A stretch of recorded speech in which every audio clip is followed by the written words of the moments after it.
नमस्कारम। आज हम भगवान भोलेनाथ के 12 ज्योतिर्लिंगों में से एक ज्योतिर्लिंग घूष्मेश्वर के बारे में बात करेंगे। इसे घूष्मेश्वर, घृष्णेश्वर, घ्रसणेश्वर के नाम से जाना जाता है। घूष्मेश्वर ज्योतिर्लिंग महाराष्ट्र के दौलताबाद से लगभग 18 किलोमीटर दूर बेरूलट गांव के पास स्थित है। शिव महापुराण में घूष्मेश्वर ज्योतिर्लिंग का वर्णन है।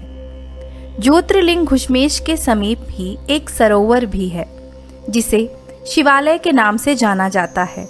कहा जाता है कि जो भी इस सरोवर का दर्शन करता है, उसकी सभी इच्छाएं पूरी हो जाती हैं।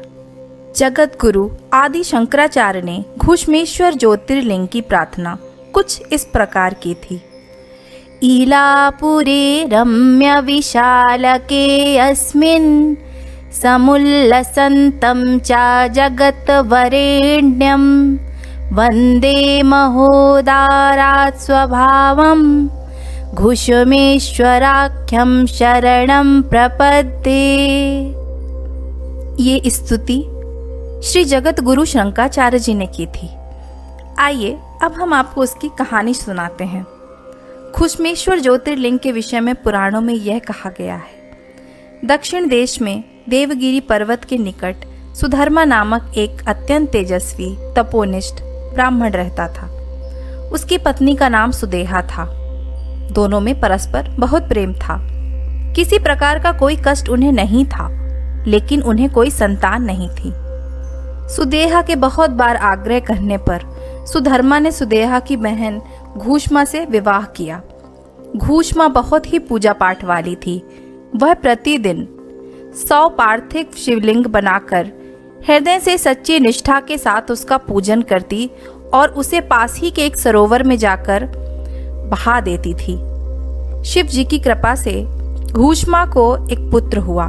धीरे धीरे वह पुत्र बड़ा हुआ और उस पुत्र का विवाह भी हो गया। धीरे धीरे सुदेहा के मन में अपने बहन के प्रति बहुत ही जलन की भावना उत्पन्न हो गई और उसने इसी भावना के आवेश में आके उसके पुत्र को मार डाला और मार के उसी सरोवर में फेंक दिया, जिस सरोवर में वो रोज 100 शिवलिंगों को बहाती थी। अब जब दूसरा दिन हुआ, वह जोर जोर से चीखने लगी। उसके बेटे की पत्नी भी जोर जोर से चीखने लगी कि यह क्या हो गया, परंतु रोज की तरह घूष्मा अपनी भक्ति में लगी थी।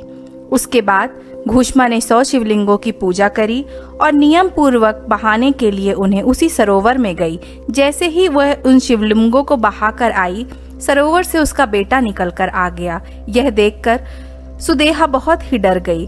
तब भगवान भोलेनाथ प्रकट हुए और प्रकट होने के बाद घूष्मा से बोले, सुदेहा ने तुम्हारे पुत्र का वध कर दिया था, और सुदेहा की तरफ अपना त्रिशूल लेकर दौड़े। तब घूष्मा ने कहा, प्रभु, यदि आप मेरी भक्ति से प्रसन्न हैं तो मेरी अभागन बहन को क्षमा कर दीजिए। मुझे मेरा पुत्र मिल गया।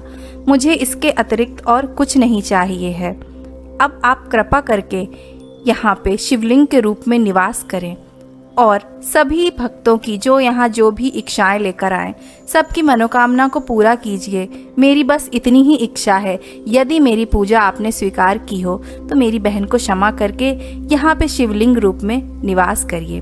ऐसा भी कहा जाता है कि घूष्मेश्वर 12 ज्योतिर्लिंगों में से आखिरी ज्योतिर्लिंग है, इसीलिए इसका महत्व और भी ज्यादा बढ़ जाता है।